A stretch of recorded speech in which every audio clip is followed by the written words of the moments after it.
О мультимедийном музее «Россия. Моя история» в честь праздника для школьников и студентов организовали развлекательный День науки.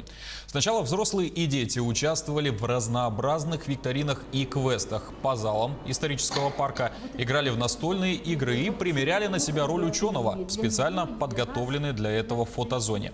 Во второй половине дня гостей ждали лекции настоящих кандидатов и докторов наук по таким темам, как весенняя посадка растений, история старого Якутска и актуальнейшая тема – коронавирусы. Что это такое и как уберечься от новой заразы. Главное – это заинтересовать как можно больше людей к познанию человека и окружающего его мира. А также показать, что наука вовсе не занудное занятие, а очень даже увлекательное времяпрепровождение.